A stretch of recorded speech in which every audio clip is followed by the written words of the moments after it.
Welcome back to You Belong in the Room, a podcast from PowerShip about participating more confidently in the decisions that shape your life. From money and relationships to your health, your career, your future, and your legacy. This podcast is for educational and entertainment purposes only. It is not intended as a substitute for financial, legal, or tax advice. Consult a qualified professional for your specific circumstances. Today's episode closes season 1, and it's a really important conversation.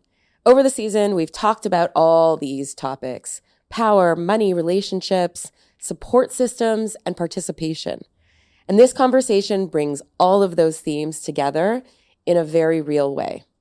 One of the key ideas that we keep coming back to is the importance of having agency in our lives. And today, we're going to be talking about coercive control, financial abuse, emotional manipulation, and the subtle ways that people, and today we're going to focus on women, can subtly lose agency inside relationships. This episode is about awareness and understanding how knowledge can create options. Today, I am so lucky to be joined by Tegan Webster, a dear, dear, close and old friend of mine, and a fierce supporter and collaborator of PowerShip. Tegan is a social worker and a psychotherapist who works directly with women navigating coercive control, financial abuse, separation, and crisis support. Tegan helped establish the Access to Justice Fund, which felt like the absolute perfect fit for the proceeds, for all the tickets from the symposium, which go to empowering women who are in these very challenging circumstances, get to their end goal, which can require legal fees, and those are hard in the best of times. So, Tegan, I am so excited that you're here. Thank you. And I am really grateful that we can have this conversation and share it more broadly. So welcome. Thank you. I'm so happy to be here. So let's start by just telling everyone, how did you get into this career? For sure. So I know you mentioned the Access to Justice program, and I wasn't sure if you said Ober Shalom, but I've been with Ober Shalom, which is an organization that helps women dealing with intimate partner violence. Mm-hmm. And I've been there since 2006. So I went to NYU to do my master's in social work, and my field placement at the time was at the New York Society for the Prevention of Cruelty to Children, where my role was to supervise visits between custodial and non-custodial parents and their children, a visit supervisor. And because of that, I was really introduced to, at the time I said domestic violence. These days we say intimate partner violence. Yeah. And I became very interested about it. And I think I was very lucky in the sense that I got passionate about it, and I met Diane Sasson, who ran Ober Shalom for over 20 years. Yeah. And there was a new position available at the shelter. Mm-hmm. And I just went straight from that program to working at Ober Shalom in the shelter. And really, as time went on, including until today, I've just become increasingly passionate about advocating for people who don't have as much of a voice. Mm-hmm. Yeah. Mm-hmm. Yes, you're very good at that. So let's just start the conversation. Yeah. Could you outline for us, give us high level, tell me about the difference in the way you see a healthy relationship, an unhealthy relationship, and then an abusive relationship. Okay. So to me, the first thing that always stands out about a healthy relationship is that there is respect. Mm-hmm. Actually, I was re-listening to Lundy Bancroft, who I've told you about before, who's one of my favorite authors in the field. And he says, you know, young people talk a lot about, well, I love him and he loves me. Yeah. But do you respect him and does he respect you? Is Lundy's question. He always comes back. And I think respect and healthy communication are the most important factors of a healthy relationship. Yeah. In unhealthy relationships, there's often problems with communication, but there's no fear. And in an abusive relationship, the distinction is there might be some of that unhealthy communication or some disrespect, some passive aggression, that type of thing, but you're not, at the end of the day, scared of the other person. Yeah. And asking questions. In a healthy relationship, you say how you feel about something and the other person hears you and does something with that information. In an abusive relationship, when you express your want and needs, you're often met with dismissal or made to feel crazy or made to question if that's even the reality, if the reality that you're describing is even real. So Right. It's not a great Yeah. sentence, but yeah. Yeah. Yeah. Does that give Yeah. you a good That's perfect. overview? And more recently, I hear, or I think we talk more about coercive control. How does that fit into the description or distinctions? What is coercive control? So coercive control is a pattern of behaviors that's often subtle, Yeah. where one person acts in a certain way, and it could be through finances, it could be about the kids, it could be emotional, ways that things are exchanged, communication, where the person's sense of freedom, autonomy, ability to make choices, those things are slowly stripped away. So it's not just about one event. And I think that's a key. I mean, and you're going to hear all different people talking and defining intimate partner violence or coercive control differently and using different labels. Yeah. But I think that the pattern over time is something that is pretty universal, that it's not just about a one-off. Yeah. You're making me think, of that analogy of like the toad or the frog, whatever, in boiling water, where it doesn't realize until it's yeah, the water's really boiling. What you're describing, it isn't maybe that surprising that it can be hard to recognize. Well, yes, I would say the difference with the toad boiling water analogy is that, so I also want to say one more sort of like caveat or. Yeah. I've worked with so many women over the years that identify as having been in an abusive relationship with their intimate partner. Every single situation is so unique. Yeah. And so I would say that a lot of the people that I've worked with that have come to see us for counseling who have described coercive control, they know something is up, unlike the toad. But some don't. Yeah. And we meet people at all different points of, questioning, is this what I think it is? Or, I'm coming to see you even though I probably don't need to be at this organization. Right.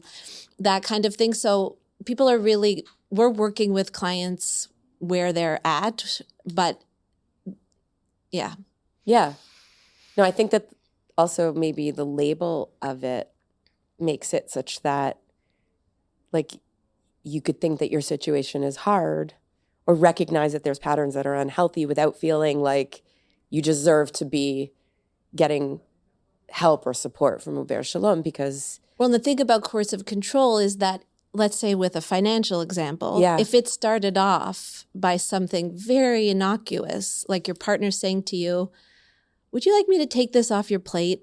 How about I will now manage all the bills for the house and I'm going to handle the negotiation for the new mortgage or for the talking to the landlord about the rent, whatever it is, that sounds good. That doesn't sound like a red flag. No. But if what's going to then happen over time is a creeping up of that type of control where now you have no idea what's happening, what she might say to you or to me is, well, I wanted him to. Yeah. I wanted him. It Yeah. was so helpful. Yeah. And he's so much better at it than me. Yeah. And so when you have that in your mind and you know that it was done with kindness or it seemed thoughtful, then when things start to look a little bit different or you start to be a little bit worried, there's a lot of self-doubt because you're remembering, well, I wanted this. This was my choice. I agreed to this. And he might say, well, you said yourself you're terrible with math and you don't understand taxes. And I thought I was doing you a favor. Yeah. And, you get so emotional. Like I'm jumping ahead, but yeah. No, that's totally true. And I have brought up strangers numerous times on the podcast, but it does remind me of that, the financial part of the book where I think at the time I said to you, like, how do you define financial abuse? Because it's the first indications were somewhat like, just keep track of your spending, just, identify what your purchases are. But I mean, that kind of leads me to my next question, which is there a way to know when it gets over that line where it starts to be control as opposed to support? Yeah, I mean, and I don't think I can define a clear line, but I think that when we go back to looking at the difference between someone who feels that they could talk to their partner about anything and that there can be an open conversation about something. Yeah. If a person then on the other end of the spectrum is so scared to ask and there's a fear associated with, are there going to be repercussions for me or the kids? If I bring this up, will that, like let's say bringing up the fact that he's going over every credit card charge. Yeah. Well, if I bring that up, what if he takes the credit card away? If you're having that kind of thought, I would say that is a yellow, red flag of you're now not feeling totally safe. Yeah. And safety, I think it's really important now that I've said the word, to emphasize that it's not about physical safety. When we talk about domestic violence in our society, there's an assumption that there's it means fighting and physical violence, which does exist for a lot of people. But coercive, controlled, psychological, verbal, emotional abuse, and financial abuse are extremely common. Mm-hmm. Is there a way that you could define financial abuse? Financial abuse isn't only about money. Right. Because money is tied to having freedom, right? To having the ability to make the choices you want to make, to having access to information, and it gets tied to every other kind of abuse. It's actually really interesting because I often like to say that money, I don't use the word safety often. Yeah. But money is tied to safety. Definitely for our clientele. Yeah. And in general, yes, whether you have a force working against you or not, it can be a source of safety, or I guess the opposite. So 100%. Yeah. And actually, I'm sort of going back, but when we talk about financial abuse, I remember you asking me recently, do you ever have clients who only have financial abuse? Yeah. And I was thinking about it, and I was thinking about particular stories over time. And for sure, that is the way that some people present as, he treated me really well, except for this one thing. But money is tied to so many other things. It's tied to, it is tied to freedom. It's tied to your ability to leave. So when we look at someone who's just dealing with financial abuse, we can't help but see that they're also dealing with controlling behavior, a lack of freedom, a lack of choice, the ability to make choices, all of those things. Oh, I almost was about to ask you to repeat what you were saying because of how important I think what you just touched on is, especially in the context of what we're trying to do with this podcast, because there is a difference between hard communication in a couple, which money always involves, and having enough of a feeling of safety and, I guess, mutual respect to be able to face and deal with that hard communication and do better. And then just the lines and kind of steps that you take in the other direction towards really hard circumstances that are somewhat beyond just having the confidence or, you know, because they are so linked. Coercive control can make it such that you lose your confidence, or you slowly but surely lose your ability to make decisions, to empower yourself, and it's not your fault. Like yeah. And I mean, speaking of cycles, not everybody, but it's most people who live in or experience a long-term abusive relationship experience a cycle where there's a honeymoon period. Yeah. And it's really important that when we talk about these things, it really looks different for everyone. So a honeymoon period for one person might be like love bombing and gift buying and all of that kind of thing. Tell me, what is love bombing? Love bombing is just over the top positivity. It could be compliments. It could be buying things. Well, the hard thing is, I think it's like, at times that I've heard it described before, it almost sounds like super awesome. Well, because a honeymoon period feels good, right? Yeah. Like the reason they call it a honeymoon period is because of... It's like he's too good to be true. The word honeymoon, because so after you get married, the traditional thing is, and that's like fun and you're enjoying life and there's not major responsibilities and it's a little period. But that beginning of that cycle for a lot of people then comes a tension building phase where you start to feel uneasy. And if it's physical violence or financial abuse or emotional abuse, like it's going to look like a lot of different things. But that tension building period, there's some level of fear, or you're not exactly feeling like yourself. You feel like you're walking on eggshells, and then comes the third part of the cycle, which is some kind of explosive incident, which, you know, again, if we're talking about someone who's really dealing with financial abuse more than anything else, is going to be something very specific, like no more credit card. Yeah. And I'm changing all the passwords. You can't, you know, that could be an explosive incident. For somebody else, it could be that they threw a plate, tried to instill some sort of fear. But then for a lot of people, not everybody, a honeymoon period comes back. I'm sorry. Yeah. I overreacted. You know how I get sometimes. Work has been so stressful. I'm giving very silly, basic examples, but it just shows how it repeats. Yeah. And how easy it is to get stuck, because it's very confusing when you felt scared last week. And now you're like, oh, he's so wonderful. And he's being so kind to me, and he took accountability. Yeah. So maybe this is actually okay. Yeah. Except for then it just keeps going. Yeah. And I mean, that kind of lends itself to understanding why this can really happen to anyone and everyone. Yes.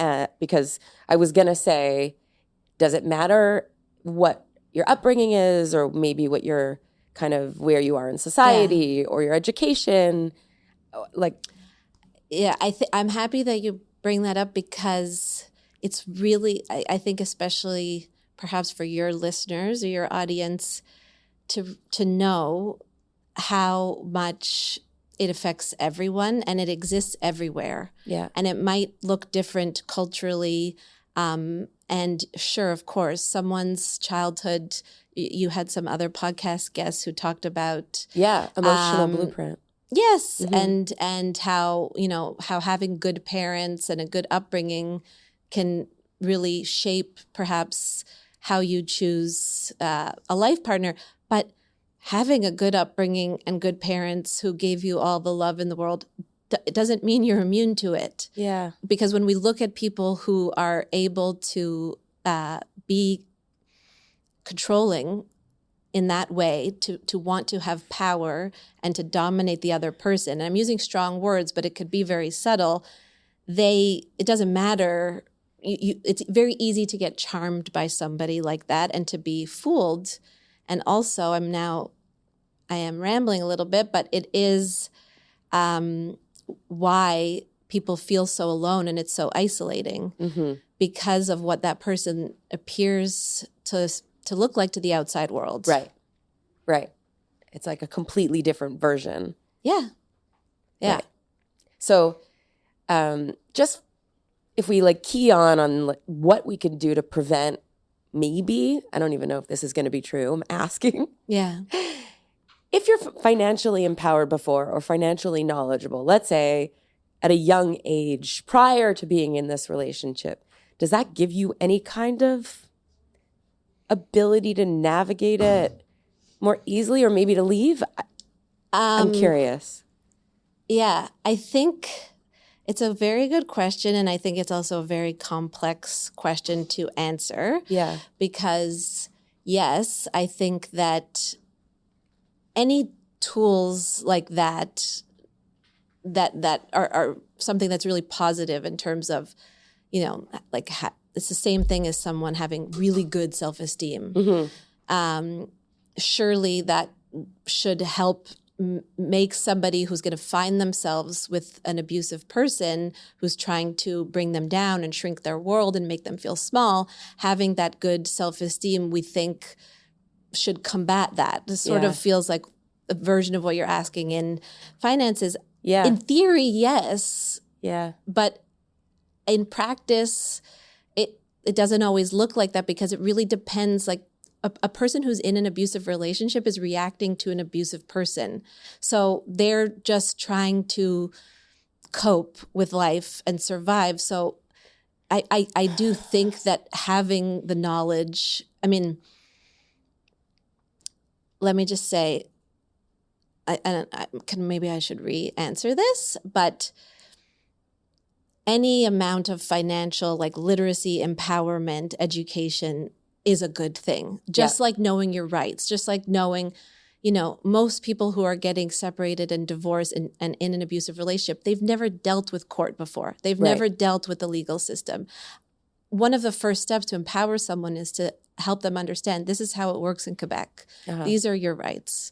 This is what typically happens in this scenario. This is what I'm worried about could happen in this other scenario. So I think that,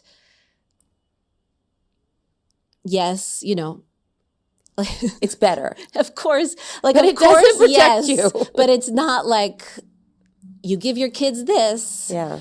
And I think if I can answer your question in a more broad way, the way that we as a larger society outside of just talking about finances and financial abuse can help prevent this is by being less scared to talk about intimate partner violence being a very real part of the world that we live in. Yeah. And that talking about it with your kids, and I don't mean sitting down with your 4-year-old and talking about abuse, but being able to introduce concepts of healthy relationships versus not at a young age, and to use examples that happen with their friends and that happen not in intimate relationships, but that give them that you role model for them, but also are able to teach them about what's important and what your values are and what to stand up for and that kind of thing. Yeah. Does that make sense? Absolutely.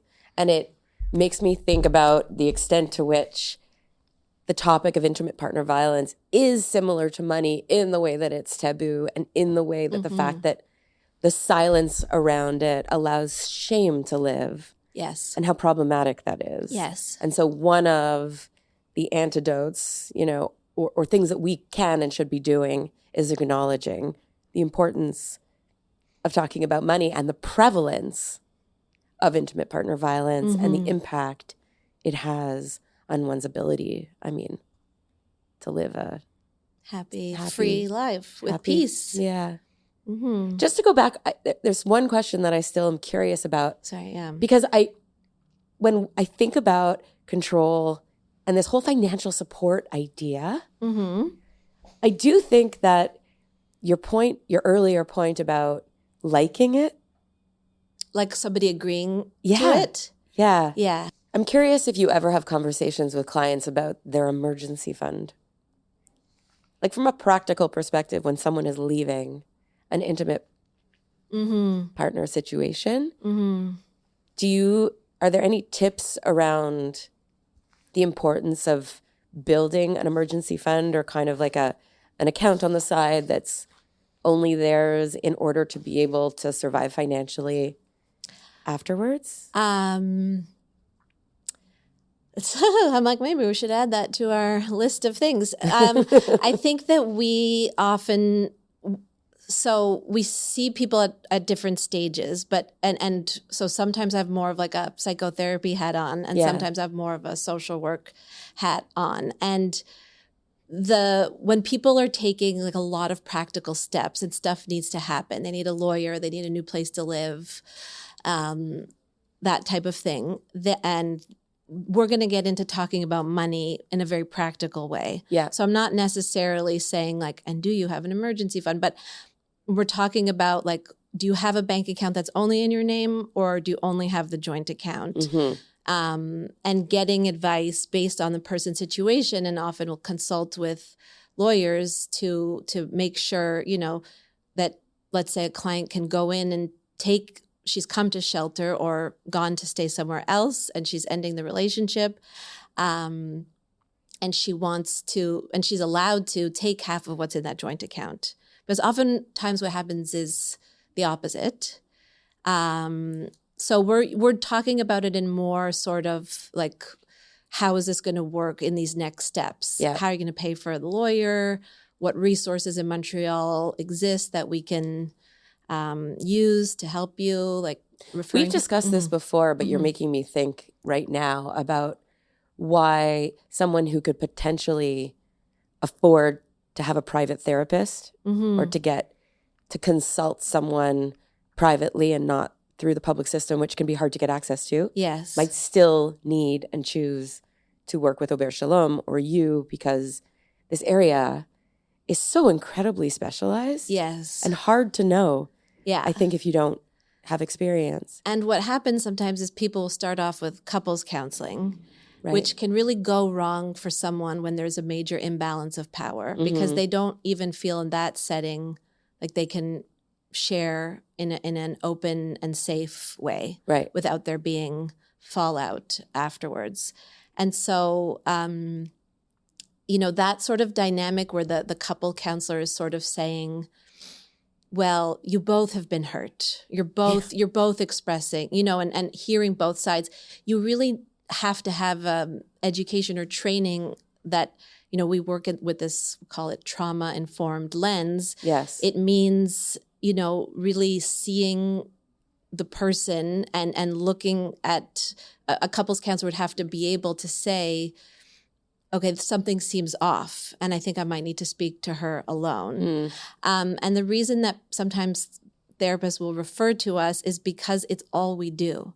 And so when someone's really in crisis and dealing with making big life changes, they don't always feel fully equipped to provide the type of counseling that we do. And that's why, so we're open to everyone. It doesn't matter if you have the finances to pay for your own therapist. We see people of all walks of life and socioeconomic backgrounds. Yeah, so I was going to say, do you still get surprised sometimes when someone calls or has an appointment with you and you're like, wow, this could really happen to anyone? Like, I do, yeah. And I mean, it's part of the reason that, I always thought I would go into private practice at some point.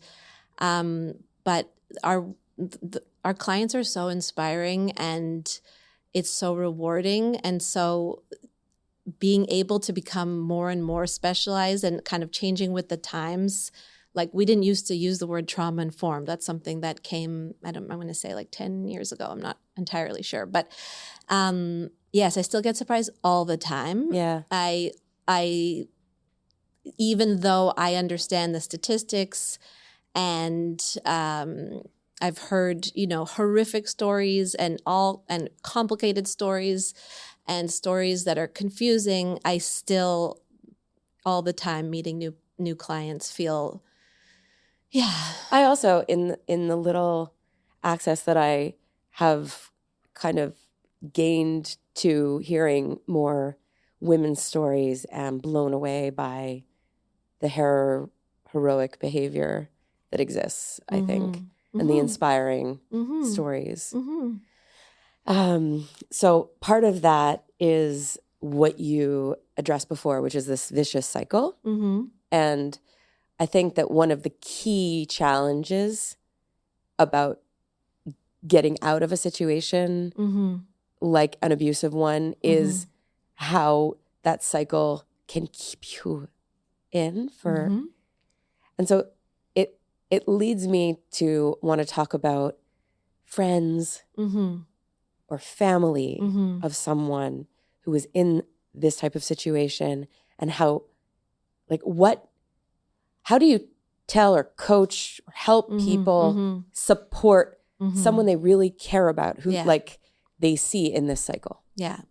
So from the other side of it, when I have someone coming to me and I'm trying to figure out their whole situation and assessing what's going on, one of the important questions is, what's your social support network like?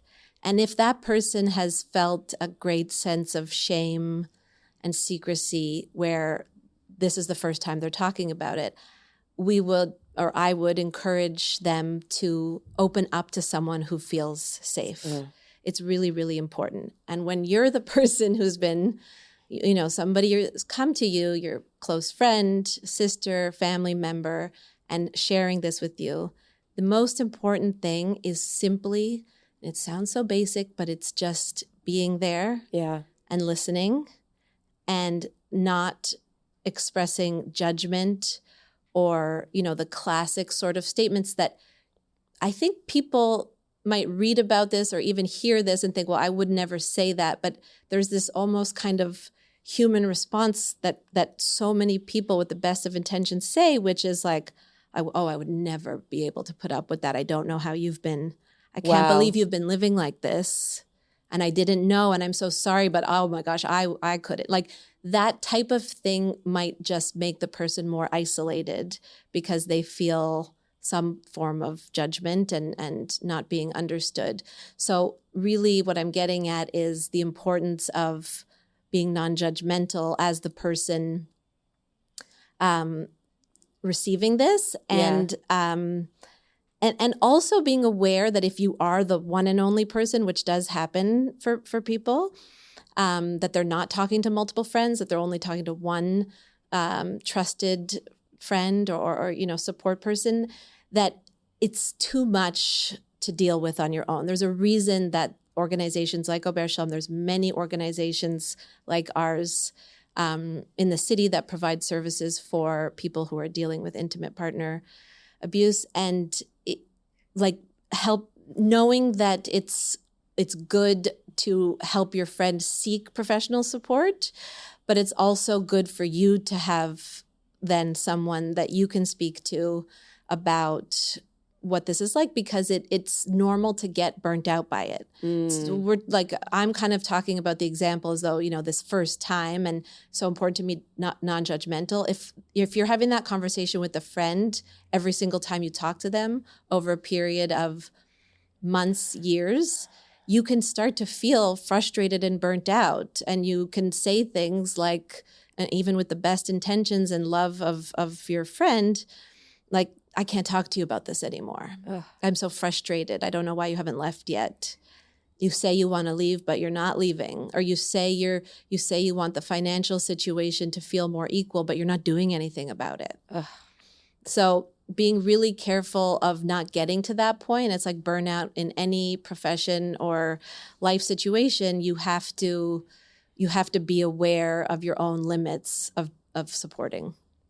I feel like that's very important for caretaking, any kind of supportive or caretaking role in general. But as you're giving those examples, I can't help but think how common that must be. For sure, for people who have been felt stuck. Yeah.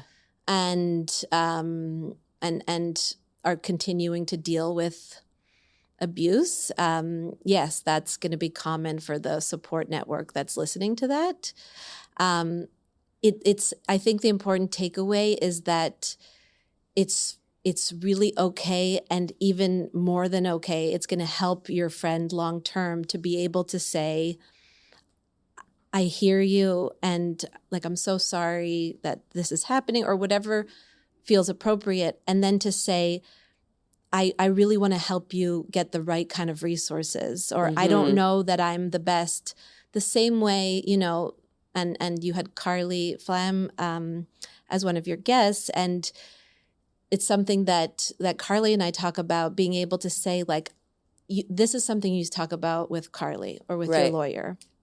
And for her to be able to say that to her client as well, who's getting very overwhelmed by whatever she's dealing with legally, to say, you know what, this sounds so hard, and et cetera, and I really want you to talk about this with a therapist, a social worker, whatever. Yeah.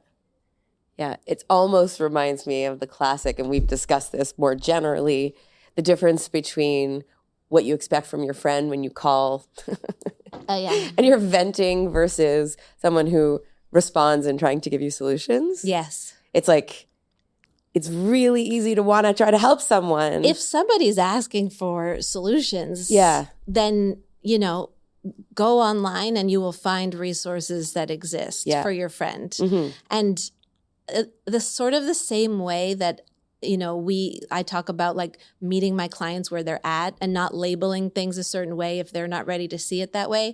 The same thing goes for a friend in that situation. It's like, if the person's coming to you and saying, I need a lawyer, I need a therapist, like, that's help. okay. Yeah. I think a really important thing to remember when you're unsure about how it's going to go, or if the person is saying this week and going to say something else, is make sure they know that you're going to be there for them no matter what.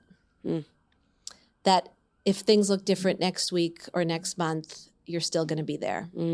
That's really, really essential in the person feeling supported. I don't know if there's a good answer to this, but are there things that we can say? Are there tools that you use to help someone get closer to being able to leave? Are there tools that could help someone get closer to being able to leave? Or is it really a question of getting to a point where they feel ready, and it's like, it's very difficult to help someone feel ready? The easy answer to that is, like, that's sort of what we do. Like, our work at Ober Shalom is trying to provide clients with tools, not necessarily to leave, because it's important to note that some people are seeking help and don't want to leave, but they want to feel safer than they do, or they want to feel more at peace or happier, and for various reasons can't leave, or not able to, or don't want to. Interesting. We are trying to provide those tools. People working in the field of intimate partner violence are trying to empower the clients with information, resources. I'm about to put you on the spot. But can you think of an example, or is there an example that comes to mind of someone who you thought, like, you may never leave, or it didn't look like things were necessarily going to get better, but you were doing the best you could with what existed, and then they really surprised you in how it turned out? Or does that happen all the time? Yes. Wow. It happens. It happens all the time, and the one word that I would switch is, like, surprise, because we sort of have, like, this type of work is like, you just never know. Wow. The same way that the work can be difficult when I remember this more when I worked in shelter, like, this person's made all these steps and all these changes, and they got a new place, and somehow we find out 2 months later that they moved back in. And so, but yes, so it's so normal for things to feel sort of unknown to us. But so I don't know what word I would use instead of surprise, but it's why my job is as rewarding as it is. Mm-hmm. And why the clients are as inspiring as they are, because that happens a lot, that people come in saying, I'm not looking to leave, and is it okay still to, we're very clear that we're not an organization that is there to make people leave their marriages. Mm-hmm. But yeah, I mean, the more empowered someone gets and the more tools and resources they have, and also the more they feel they're not alone. Yeah. And they come in and there's support groups or there's events and there's a sense of, oh my gosh, I can't believe, I don't want to associate with this place because I don't want to see myself like that. And now I'm meeting all these people who are like me and have the same stories as me, but they're such different life experiences.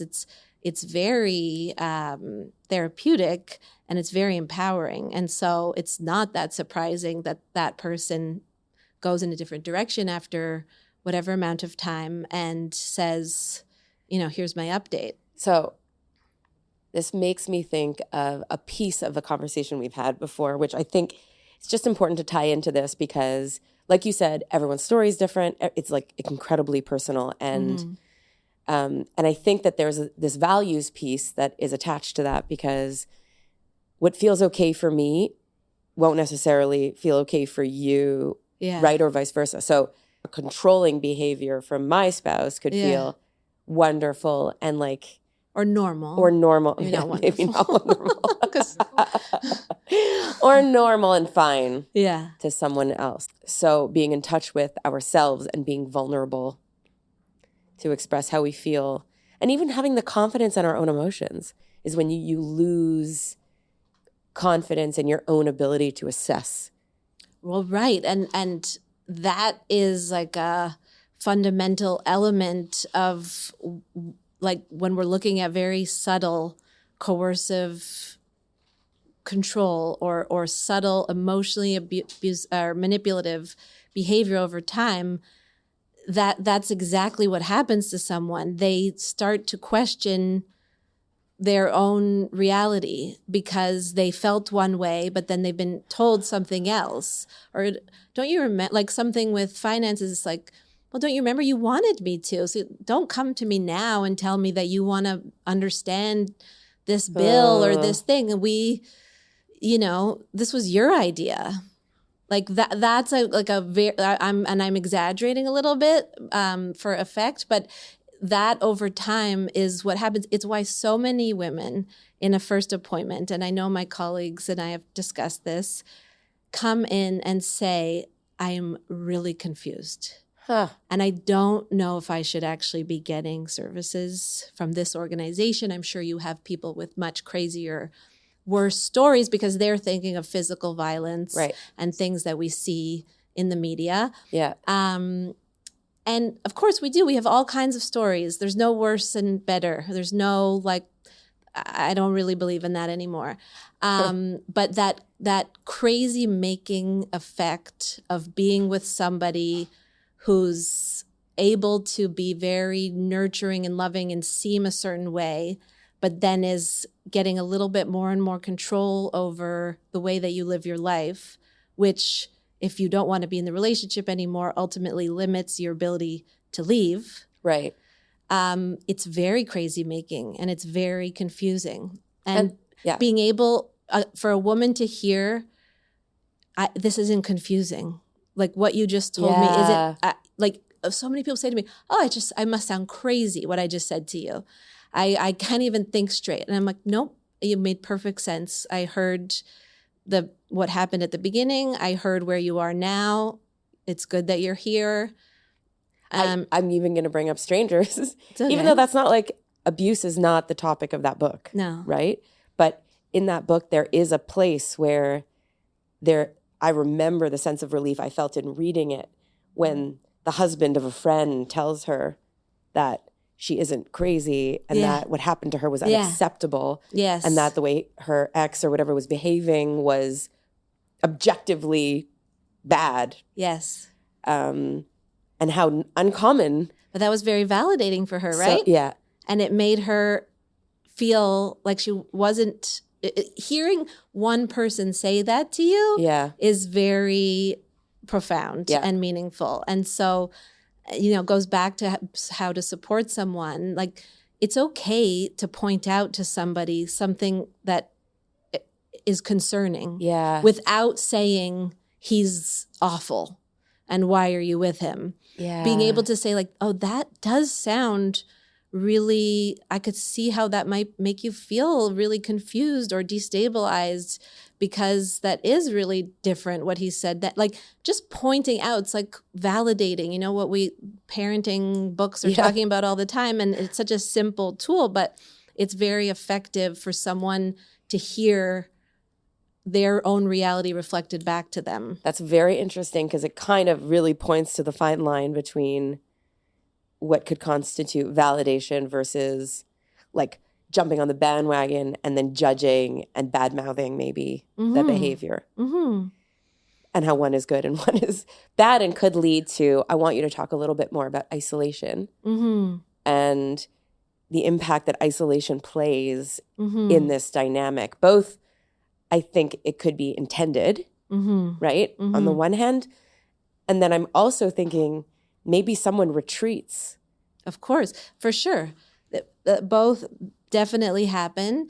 When we look at it in the more abusive sense, social isolation happens in an abusive relationship sometimes because the person is saying, okay, let's say it's me and you. Oh, Lindsay, she's always going on about this independence, financial independence, she doesn't really know what she's talking about. If I have somebody saying that to me over and over again, in a scenario where maybe I shouldn't use that example, but the point that I'm trying to make is, yes, like with what can happen there is someone's not directly saying to me or your friend, don't talk to Lindsay anymore about finances. But the message that's getting internalized over time is like, maybe she doesn't know that much. And it makes me uncomfortable because I'm doing things so differently than what she's suggesting, that maybe I'm just going to spend less time. So that's sort of a more subtle thing. There are a lot of examples that are much more overt, where the person is saying, I really don't like how you are when you're with your family. They really bring out the bad side in you. I don't want you to keep having those weekly dinners. I don't want to do that anymore. Like, that type of thing definitely exists and is more control, like overt control. But the other sort of thing that you're talking about, the inverse, is that if you go and open up to a friend and there's any sense of judgment or feeling like they don't get it, that makes you retreat because you feel misunderstood. And the unfortunate side effect is that the social isolation grows. Yeah. And I can only imagine how difficult it is to walk around or function in public spaces when there's so much under the surface. Yes. Like the internal narrative and the worry. Yeah, there's so much monitoring. The monitoring, for sure. And, we can see that on the other side when I work with people through a separation and starting sort of a new chapter of their life. A thing that I hear that it is very rewarding is this feeling of like, I come home and I just feel good. And I'm so my body is so used to me coming home and being just like bracing myself, and the nervous energy, that type of thing, being able to just like breathe and act how you want to act. And, that sort of sense of just like having peace and not constantly thinking about what the reaction's going to be, or that, and that's really huge, and something that sometimes, somebody, it's what they're looking for the whole time. And when they get it, they can't believe it. Yeah.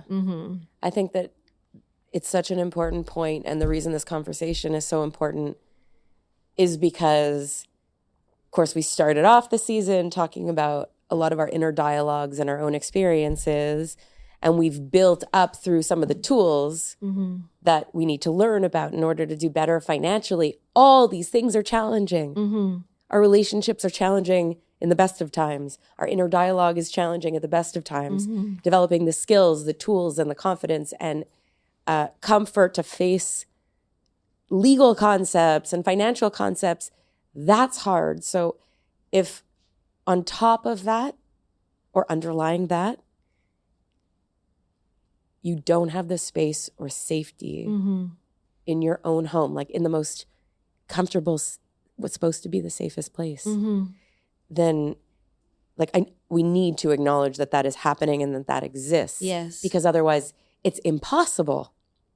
Or it's not impossible. You see people do it all the time. Yes. But it's very, very, I am very humbled and I am very inspired by every woman who, goes through all of these challenges in order to do better for themselves, their families, etc. Yeah, and on that point, if I may add, a lot of people will talk about not wanting to leave because of their kids. Yeah. But what you just described, like you just said that in a very articulate way about how inspiring it is. It's also, you're then role modeling to your children. If there's been a cycle like this intergenerationally, if there's been, your parents had a similar dynamic growing up, if you're able to show your kids this is not a healthy relationship, and you're going to be able to be a better parent when you have that sense of peace and freedom. Yeah. Yeah. And it's very important. So from a practical perspective, I have heard Amy Kaufman speak with you. Yeah. She is a role model. She's amazing. In this area. Yeah. She describes the challenge of building a case, like actually getting, legally, if I may say, like a sense of justice. You're referring to somebody who's been a very public voice. Yes. And she's been very inspiring to so many women. She worked very hard at both her criminal court case and her civil law case. Yeah. And she treated it like a job, and she had resources. And one of the things she talks about is how hard it was for her, even with all the family and friend support, the financial resources, being in a place of privilege. But she did it, and she worked hard at it, and she got a good outcome. One of the things that sticks out to me when I heard her speak, yes, or when I've spoken to her, is the level of documentation, like how someone, you're an individual who's, probably victim. I don't know if we can use the word victim in this situation. We didn't say this earlier, but there's so many different words that different professionals and experts use. Yeah. It's okay. I think it's okay. Some people prefer survivor. Right. So survivor. Yeah. My point is that you are trying to get out of a situation, and then all of a sudden you have to also start thinking like a lawyer. Yeah. Right? And you also might have multiple children and a job and need the job. But you also need to work on your court case like it's a job. Right. Yeah. Like documentation. Yeah. Finding ways to record things. Yes. Like, how do you help people through that? Well, I think it's great that you brought that up, because it goes back a little bit to earlier and thinking about anyone who's listening who is wondering about their own situation or about someone that they know. If there's things that are popping up in your mind that are making you question or to question your own situation, it's great to start writing it down in a way that feels safe.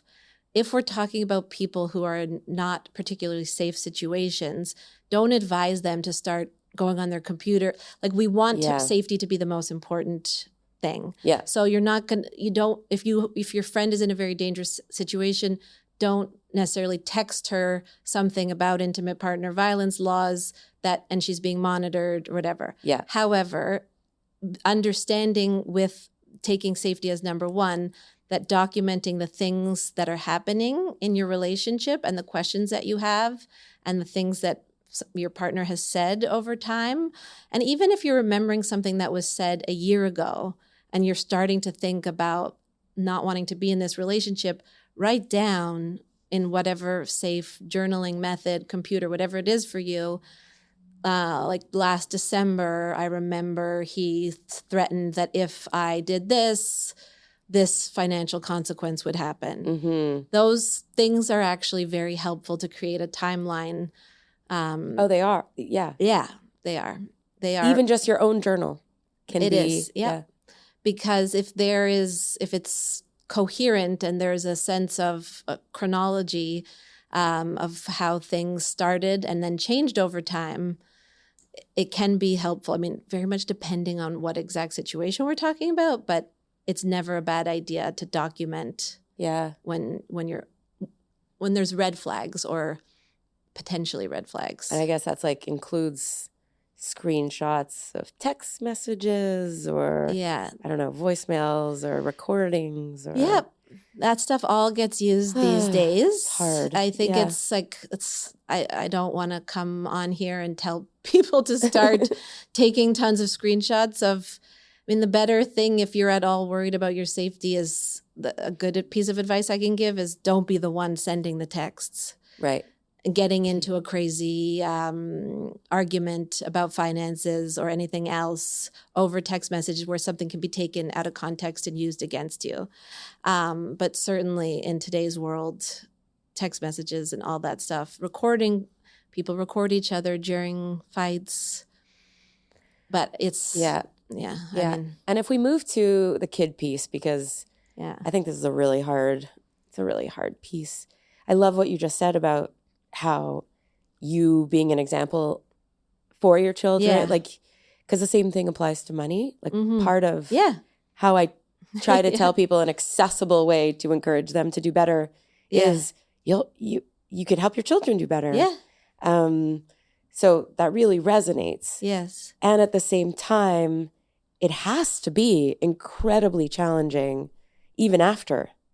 I imagine to navigate parenting and staying positive or in a situation where the other parent isn't only just not living up to but like is actually harmful. Well, that's why I think someone's own readiness to do things at their own pace, at their own timeline is so important, because there could be very real concerns for how the other person acts if someone is in a psychologically abusive relationship where it's been very subtle and very behind closed doors. If their power and control gets taken away by a woman initiating separation and divorce legally, the person who's lost the power and control wants to find any way to get it back. And so the obvious places are in the court and with the children. And so that's why, they're like the readiness is so important and the not pushing someone. And again, it's like, well, that's what we're there for. That's what our organization does, helping person figure that out. But you don't actually, like when you share children with someone, it's very rare that you can sever ties from them. I think that's why a lot of people come to us and seek help after they have started legal proceedings or already made the decision to leave, because we call it post-separation abuse. And oftentimes abuse gets worse for people, or it feels worse when they leave.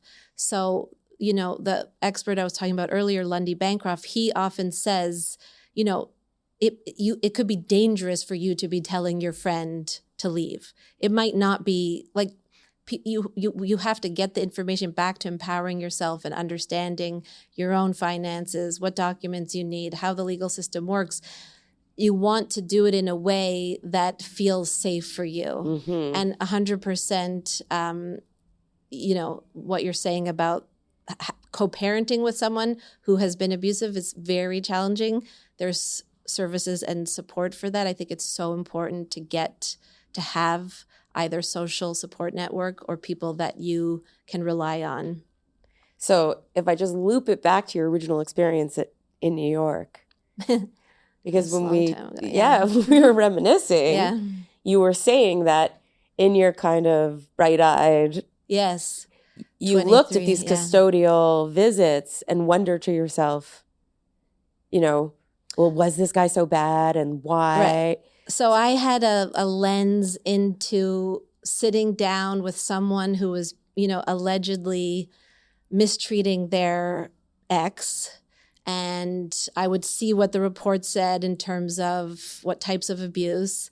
But he would be very good at showing me how great of a father he was. And when you, like, especially if we're looking specifically at the more coercive or sort of narcissistic personality traits, yeah, when you're a 23-year-old social work student who's easily influenced, Yeah. that is probably what made me so fascinated by this whole field, is that I really saw how easy it was to get sort of, charmed, for lack of a better word, and convinced, like, well, I know she said all of this, but he really seems like, and I'm, again, exaggerating, but what was your question there with that? Well, just how, like, what have you learned and how do you see it so differently now? Yeah. Yeah. Well, unfortunately, I think. And linked to this idea that you can't actually, you still have to co-parent. Yes. So giving the person custody. Yes. And sometimes you need to share the role, because otherwise you have custody of your children all the time. Yeah. And you have to work and etc. And again, so many different unique variations of this outcome and this reality. But with what I think you're sort of talking about in terms of like how hard this must be with a certain type of person, the most valuable thing I've learned from experience anecdotally with clients over the years, what's truly empowering is to disengage as much as humanly possible. Make it all about the kids. Don't bring the kids into it. Don't talk about him in front of the kids. Have your people that you vent to and that you can talk to. But when you're in your mom role, you're really focusing on that. And it doesn't matter what's happening on the other side, things that are being said against you that aren't fair. It's very easy to fall into a tit for tat situation and to want to convince the other person that they're actually wrong and all of these things. But if you're really dealing with someone with true sort of narcissistic tendencies, it's a losing battle. Which makes me but the power is in disengaging. It's like the ultimate it's the ultimate tool to not get caught up in it. That will bring you peace, and it feels better for everyone who's in the home. It's kind of like a superpower. Like, it's very hard. Controlling your own reactions, like your behavior is always the thing that you are left with. Yeah, what you can control and what you can't. Yeah. And you can't control what's happening for the other 50% of the time. Yeah. If that's your custody situation. So I don't want to miss the chance to ask you this question, which is, how often do you speak to women who say, I just need to get out? Like, I don't even care about the finances. Oh. I don't care about what I get. Yeah. I just, whatever I can do to make this as easy and quick as possible. Yeah. I need my freedom. Yes. So my role with clients in that kind of situation, if I have a good understanding, we've worked with each other for long enough that I feel I have a proper assessment of everything, is to say, I totally get it, and to validate and to very much respect that that's what they want. Yeah. And to say, I wouldn't be doing my job without like letting you know about what you're actually entitled to. Right. And how you might feel about this in a year or in 5 years. Right. And so, I think that reaction is common whether or not there's abuse. Yeah. Sometimes when divorce is happening. I've heard women in support groups say complete opposite ends of the spectrum. advice to each other, where I'm not part of the conversation. And it's very extreme because it's coming from their own difficult experience. And That's interesting. And one is, don't bother. Don't go to court. It's a nightmare. You're going to drain your bank account, your savings, and you might not even get a good outcome. And the other is somebody saying to another person, you know, don't give up, keep going. You have to get justice. You're entitled to more. Don't settle for less. I regret, you know, I signed a mediation agreement and I just took whatever he was offering. And, you know, I now regret that. I you know, I've had all of those kinds of conversations. And I think that the important thing is empowering people with the information. Right. And that, I mean, leads me to, I think, the perfect segue in saying that this access to justice piece, Mm-hmm. I always think, like, we've talked a lot about how hard it is to get to counseling, how hard it is to acknowledge that maybe you want a different reality, how hard it is to go through the steps of getting to that reality. And then now we address this justice, this court legal piece, Yes. which is, I remember when we talked about this initially, and I thought, how painful or powerful, depending on how we look at it, is it to get to that point and be able to finish the job, or like get to the end result that really allows you to benefit from all the rights you have access to. There are a lot of barriers for people getting the help or things that they're entitled to. And the Access to Justice program grew out of a gap that exists where there's legal aid for people that have a certain income. But so many people don't fall into that, but do not have the financial resources to pay for a good, decent it's lawyer. Very expensive. And so this program at Auberge Shalom strives to fill that gap by partnering with different lawyers, getting lawyers to donate sometimes their time, to volunteer, you know, just on an informational basis, but to also educate. Like we work with lawyers on understanding what the realities are for our clients that they might see through a very different lens when the client's coming into their office. Right. So we're very thankful at Auberge Shalom that you've been such a supporter. It's just so, it was such a wonderful program.